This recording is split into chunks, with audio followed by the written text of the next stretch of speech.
Hello, everyone, and welcome to episode 107 of the Watch Willing Podcast. The Watch Willing Podcast is a veteran-owned podcast that focuses on horology while sharing valuable resources with the watch enthusiast community. My name is Jason. I'm your host. If you're new to the pod, welcome. If you're returning, welcome back. Episode 107, Are We the Sum of Our Opinions? This is something that's been going through my head quite a bit lately with all the watch release season and all that stuff. It's just been something like, a constant just stream of opinions on stuff, right? Some people have the watches, some people don't. Some people don't even have experience with the brand and they're having opinions on stuff. And to me, the question that came up to me, are we more than our opinions or with regards to the watch space, or is that all that we are, the sum of our opinions?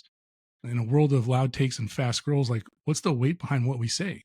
What if you say something one time and then a year later you have a different opinion on something, or you end up getting a watch and you think it's great? I know that happened to me early on in my watch enthusiast journey until like I actually, held a watch and I was like, oh, I realized I didn't know what I was talking about. And, I've even come on the show early in my earlier episodes and like apologized to Braymont for that and stuff. So it's old Braymont. And then it's been an interesting thing. So let's break it down and challenge ourselves as collectors and as community members, because I think it's important. So what is an opinion really? There's multiple parts of the definition, but the one that stuck with me was a view or judgment formed about something, not necessarily based on fact or knowledge, right? So that last part matters, not necessarily based on fact or knowledge. What is fact or knowledge? If we're talking about watches, for example, and watches get released, if you don't have the watch in hand, do you have all the facts? Do you have all the knowledge? Do you have more knowledge if you have it in hand than if you just have the specs that are down on a sheet? It's a good question to ask, because a lot of times I've heard people say both things. I think you can have an opinion on a timepiece. You can be like, oh, that's interesting, or that's that, or this is this. But I think to say wholesale yay or nay, hot or not, good or bad, I think that's a little much. So are our opinions valid if they aren't based on data? I would say yes, but they're not universal truths, right? Because even if you have an opinion, it doesn't mean it's that way for somebody else. So we've talked about this before, like in watches, like that's too big or that's overpriced or that's ugly, all subjective, right? Because overpriced is based on your budget, right? Now, some people are more frugal than other people. Some people like overpaying for stuff, right? I like to tip people well. It's something I do, right? For good service. I like to tip a little bit more than I probably should by the standard, right? But that's just me. That's again subjective. I think owning our subjectivity is the first step to a meaningful discussion. I really think like if we understand that the majority of this stuff is subjective, then it just makes our conversations within the space easier. It makes our quote unquote hot takes a little bit easier to take, because I'd rather watch someone telling me that they don't like something, but saying that's subjective to them. I tend to have less of a problem with that. I tend to be like, okay, this person at least understands themselves and understands what's going on inside the internal motivation when they're talking about this watch. It's not just like shotgunning you with hot take stuff. So I think an opinion isn't wrong. It's just not right for everyone. And then what shapes our opinions? Like, are we forming opinions based on fact or on feeling? Right? Did you have a bad experience with the brand before and you just don't like them? Or have you owned a couple of watches and they just haven't done it for you? Did you have a bad personal experience in a boutique or something, or with, a brand owner or someone that represents the brand? I think these are all honest and, origin points for how we feel. So like when it comes to materials, like titanium equals tool, gold equals luxury. That's another example. Could you have a gold tool watch? I think you could. Gold's softer. It's going to get banged up. But if you really want to work in it, and it's got enough protection, like, water resistance and stuff like that, have at it. I've seen people wear some. The more and more I think about it, thinking back to being on the ship, there was people that had all kinds of watches, right? And I used to joke around like, maybe I was into watches before and I didn't know it, but I used to joke around like that person's watch is too nice for them to be doing any real work. But, what do I know? It could have been a serious tool watch. Some people talk about price, like $500 watches are a better value because they're getting all these specs with it, right? Again, that's subjective, right? I think that even if you lined up the specs, you're like, well, this is only $500. There's probably stuff in there that if we really wanted to get down to the nitty gritty, we could find out that maybe that's not necessarily true. And then some people talk about brand prestige, like Rolex is greater than Tudor. Well, again, that's subjective. Some people aren't moved by Rolex. Some people are only moved by the Rolex name, right? Not necessarily the quality of the watchmaking that they offer. And they do offer pretty good quality watchmaking. Again, brand experience. They treated me well. I know people that love certain brands because they've had the opportunity to interact with the brand owner. or interact with a member of the company, and they've been treated like, greatly, and they just love them, and they're loyal to them since then. I think that's pretty important too. So much of what we think is fact is actually just our own personal bias. I mean, let's be honest about it. I mean, which leads to our opinions more important than the ability to share them. So, like, think about that. Are our opinions more important than the ability to share them, or does sharing them matter more to you? Because maybe not. Maybe voicing matters more than the voice itself, right? Like maybe the fact that you can get your opinion out there and you can share it matters more than what you're saying.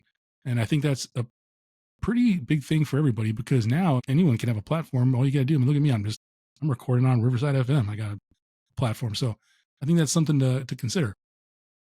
And then the energy that we put into this, like, I try so hard to have good, positive energy, even if I can be constructively critical about stuff. I mean, how we express our opinions, I think, shapes not only our journey in the enthusiast space, but also like a community tone. And if you have a community, if you have people that, if you're on Instagram, you have followers, if you have a podcast and you have people, subscribers, I think that energy is going to kind of affect how, A, the people you attract, and B, kind of what goes on in that little zeitgeist, right? And I've always believed that you get back what you give. So like positivity begets positivity. Now that doesn't mean you don't have the right to be critical of something. You do, by all means, but I think there's a difference between criticality and negativity. So in this watch world, I've noticed there's two types of people, right? And I normally don't deal in absolutes, but I feel for the sake of the podcast, let's just do two types. There's what I call the encouragers, right? They're enthusiastic, they're open, and they're excited for others. I think that's a good group to be around. And I think that most of us are more that than we realize, right? And I think honestly, like the further along you get in the hobby and the more watches you experience, that becomes easier because you're just genuinely excited for somebody who's going to do something. And speaking about what you got on, I got to do my wrist check.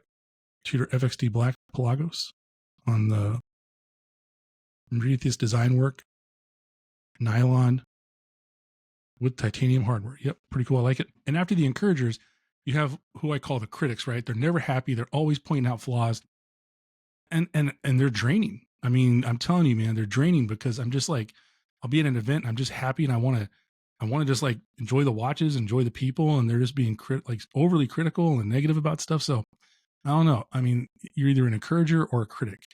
And I think it's important to ask yourself, like, which one are you? Like, which one are you? Do you find yourself? I think you can be either.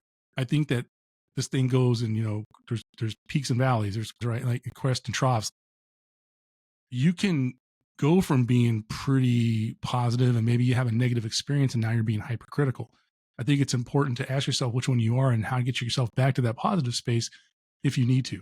And I think it's okay to critique, but there's a difference between insight and cynicism, right? Like providing insight into a timepiece, providing insight into a brand. I think that stuff is all much more important than just being like, whatever, kind of cynical about stuff. So I think it's just something that we should think about. And then, because I always believe like a great watch story is more valuable than a perfect watch spec.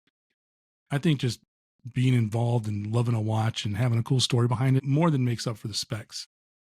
So opinion versus identity. So are our opinions extensions of who we are, or are they shields that we hide behind?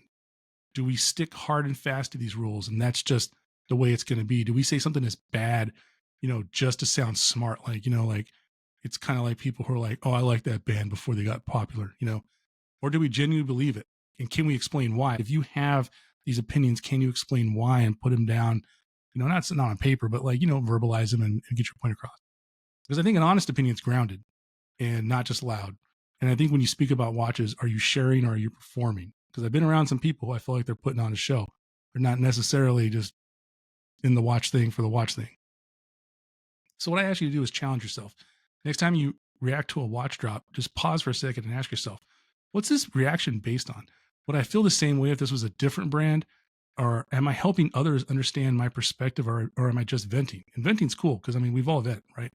But like, you never know who's listening. You never know who you could be influencing. And I think it's important to kind of think about that while you're going through the process. And I think growth as an enthusiast comes from listening as much as talking. I've always, been taught that you have two ears and one mouth, right? So just listen, because I've been around some people who I've learned a lot from about watches, right? And I'm a trust but verify guy. they tell me something, I go look for it, I look it up myself, and I'm like, oh, they're right. That's awesome. And I just learned some more stuff. So I think the best collectors stay curious and not just opinionated. I think that's important to remember.